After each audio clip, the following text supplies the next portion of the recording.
கமலஹாசனை துரத்திவிட்ட Vijay TV big பாஸ்ல கமல் இல்லனா வேற யாரு? நடிகர் கமலஹாசன் இனி நான் பிக் பாஸ் நிகழ்ச்சியை தொகுத்து வழங்க போவதில்லை அப்படின்னு அதிரடியா ஒரு அறிக்கை ஒன்றை வெளியிட்டு மிகப்பெரிய பரபரப்பை ஏற்படுத்தி விட்டுட்டு போயிட்டாரு. இதனால என்ன ஆச்சு? விஜய் டிவிக்கும் கமலஹாசனுக்கு ஏதாவது பிரச்சனையா? சண்டை கிண்ட போட்டுக்கிட்டாங்களா?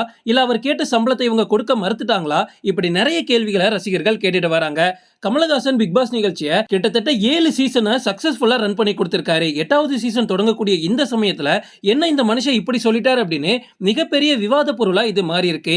அப்படிப்பட்ட இந்த சமயத்துல ரீசெண்டா ஒரு பேட்டியில பைல்வான் ரங்கநாதன் சில விஷயங்களை சொல்லியிருக்காரு. கமலஹாசன் இந்த நிகழ்ச்சியை தொகுத்து வழங்கும் போது விஜய் டிவி சொல்றத கமல் கேட்கறது இல்ல, கமல் சொல்றத விஜய் டிவி கேட்கறது இல்ல. முக்கியமா கமலஹாசன் அந்த பிக் பாஸ் நிகழ்ச்சியோட மேடையை பயன்படுத்தி அவரோட அரசியலுக்காக அதை யூஸ் பண்ணிக்கிறாரு அப்படின்ற ஒரு டாக் ரொம்ப வருஷமாவே இருந்துகிட்டு தான் வருது. அரசியல் குறித்த பல பேச்சுகளை அவர் அந்த இடத்துல இருந்தே பேசிட்டு இருக்காரு.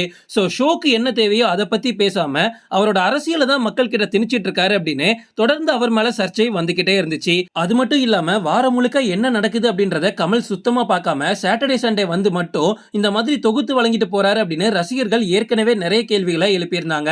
இப்படிப்பட்ட இந்த நேரத்துல கமல் 200 கோடி சம்பளமா கேட்டதாகவும் விஜய் டிவி அதை கொடுக்க மறுத்ததாகவும் இன்னொரு டாக் வேற போயிட்டு இருக்கு. பட் கண்டிப்பா விஜய் டிவி காசை பாக்குறதுக்கு வாய்ப்பு இல்ல. கமல் மாதிரி உச்சத்துல இருக்கக்கூடிய ஒரு செலிபிரிட்டி இந்த ஷோவை ஹோஸ்ட் பண்ணா மட்டும்தான் டிஆர்பி உச்சத்துல இருக்கும். சோ இவங்களோட டிஆர்பியை ஏத்துறதுக்காக இவங்க எவ்வளவு காசு வேணாலும் கமலுக்கு கொடுக்க ரெடியா தான் இருப்பாங்க. சோ கண்டிப்பா காசு ஒரு பிரச்சனையா இருக்காது. ஆனா கமல் இந்த மேடையில ஷோக்கு என்ன தேவையோ, அந்த கேமுக்கு என்ன தேவையோ அதை பத்தி பேசாம அவரோட அரசியலை தொடர்ந்து பேசுறது கண்டிப்பா ஒரு பெரிய பிரச்சனை தான். பட் என்னோட பாயிண்ட் ஆஃப் வியூல நான் ஒன்னு சொல்றேன். கமல் பிக் பாஸ் விட்டு போறதுக்கு இது கூட காரணமா இருக்கலாம். அடுத்த 6 மாசத்துக்கு மனுஷன் இந்தியாலே கிடையாது, அமெரிக்கா போறாரு. எதுக்காக அப்படின்னா ஒரு புது டெக்னாலஜியை இவர் படிக்கிறதுக்காக அமெரிக்காவுக்கு போயிருக்காரு. இன்னும் 6 மாசத்துக்கு அவர் அமெரிக்கால தான் இருக்க போறாரு, கண்டிப்பா இந்தியால இல்ல. இதனால கூட இந்த ஷோல இருந்து விலகிறதுக்கு நிறைய வாய்ப்பு இருக்கு. பத்திரிகையாளர் செய்யாறு பாலு வந்து கமலஹாசன் இதுல இருந்து விலகிறதுக்கு இன்னொரு ரீசனையும் சொல்லியிருக்காரு. என்ன அப்படின்னா ராஜமௌலி இப்போ மகேஷ் பாபு வச்சு ஒரு படத்தை டைரக்ட் பண்ணிட்டு வராரு. கிட்டத்தட்ட 4 வருஷமா இந்த படம் உருவாகிட்டு வருது. இந்த நிலையில அடுத்ததா கமலஹாசன் கிட்ட தான் ராஜமௌலி ஒரு ஒன்லைன் சொல்லியிருக்காரு. அது ரொம்ப ரொம்ப பிடிச்சு போய் அதுல சில மாற்றங்களையும் பண்ணி கமலஹாசனும் ராஜமௌலியும் தான் அடுத்தது ஒரு படம் பண்ண போறாங்க. இது ஒன்னு சயின்ஸ் ஃபிக்ஷன் படமா இருக்கணும், இல்ல வரலாற்று சார்ந்த ஒரு படமா இருக்கணும் அப்படின்னு செய்யாறு பாலு சொல்லியிருக்காரு. இப்போ நீங்க ரெண்டையும் கனெக்ட் பண்ணி பாருங்களேன். இந்த படத்துக்கு தேவையான ஒரு டெக்னாலஜியை கத்துக்கிறதுக்காக கூட கமல் அமெரிக்காவுக்கு போக வாய்ப்பு இருக்கு. ராஜமௌலியோட படம் நமக்கு நார்மலாவே எப்படி இருக்கும்னு தெரியும். நம்ம தமிழ்ல என்னதான் விஎஃப்எக்ஸ் எல்லாம் பயங்கரமா பண்ணியிருந்தாலும் அவர் பாகுபலியில பண்ணியிருந்தது அது வந்து ஒரு வேற தரம் அப்படின்னே சொல்லலாம். சோ அந்த மாதிரி ஒரு படத்துல கமல் கமிட் ஆயிருக்காரு அப்படின்னா கமலோட மைண்ட் செட் நமக்கு நல்லாவே தெரியும். இது வரைக்கும் வந்ததுலயே பெஸ்ட் டெக்னாலஜியை கொடுக்கணும், இது வரைக்கும் யாரும் பார்க்காத ஒரு விஷயத்தை கொடுக்கணும்னு அவர் கண்டிப்பா நினைப்பாரு. சோ அதுக்காக புதுசா ஏதாவது ட்ரை பண்ணணும் கூட அமெரிக்காக்கு போய் டெக்னாலஜியை கத்துக்கிறதுக்கு வாய்ப்பு இருக்கு.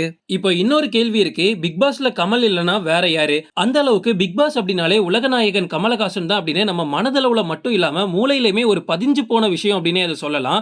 யார் தொகுத்து வழங்குவா அப்படின்ற கேள்வி நமக்குள்ள இருந்தாலும் எவ்வளவு சீரியல் வந்தாலும் சரி சாட்டர்டே சண்டே மொத்த வீடும் கமலோட பேச்சுக்காக வெயிட் பண்ணி பழகி போயிருக்காங்க. சோ இன்னொருத்தர் வந்து பேசி அந்த நிகழ்ச்சியை நடத்தினா அது எப்படி இருக்கும்னு சத்தியமா எனக்கு தெரியல. கமல் இடத்தை யாராலையும் மேட்ச் பண்ண முடியாதுன்னு இருந்தாலும் அந்த இடத்துக்காக இப்போதைக்கு பேச்சுவார்த்தை யார்கிட்ட போயிருக்கு அப்படின்னா நடிகர் விஜய் சேதுபதி, சூர்யா, சிம்பு இவங்க 3 பேர்கிட்ட தான் பேசிட்டு இருக்காங்க. என்னதான் கமல் விலகினாலும் இதே மாதிரி ஒரு டாப் ஸ்டாரை வச்சு தான் இந்த ஷோவை கண்டினியூ பண்ணி ஆகணும். ஏன்னா அப்பதான் டிஆர்பி ஹைல இருக்கும். அதுக்காக தான் இந்த மாதிரி ஆக்டர்ஸ் கிட்ட பேசிட்டு இருக்காங்க. இதுல விஜய் சேதுபதி வரதுக்கு வாய்ப்பே கிடையாது. ஆல்ரெடி ஒரு குக்கிங் ஷோ பண்ணி அது பயங்கர ஃபிளாப் ஆயிடுச்சு. சோ அவரை கண்டிப்பா லிஸ்ட்ல சேர்க்க மாட்டாங்க. சிம்பு இல்ல சூர்யாவா இருக்கிறதுக்கு அதிக வாய்ப்பு இருக்கு.